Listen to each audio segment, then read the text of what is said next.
Okay, so I'm in Matthew chapter 14. Let's go ahead and start in verse 3. It says, "For Herod has seized John and bound him and put him in prison for the sake of Herodias, his brother Philip's wife, because John had been saying to him, 'It's not lawful for you to have her.'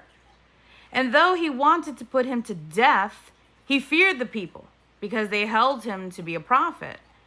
But when Herod's birthday came, the daughter of Herodias danced before the company and pleased Herod, so that he promised with an oath to give her whatever she might ask. Prompted by her mother, she said, 'Give me the head of John the Baptist here on a platter.' And the king was sorry, but because of his oaths and his guests, he commanded it to be given. He sent and had John beheaded in prison, and his head was brought on a platter and given to the girl, and she brought it to her mother. And his disciples came and took the body and buried it, and they went and told Jesus." Okay, now notice that it's talking about the fact that John had called Herod Antipas out on his sin. And he had just stated the facts. And Herod didn't like it. And not only did Herod not like it, but Herodias didn't like it either. So much so that she wanted him taken out.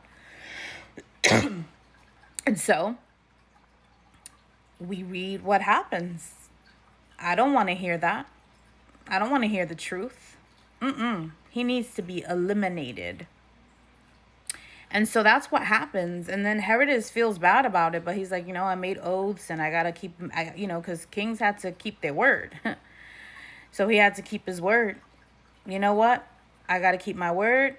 This is, who I am. I'm the authority right now. This is the oaths that I've made. So yeah, go ahead and do it. And this woman was the voice like Jezebel was to Ahab, He just went along with it.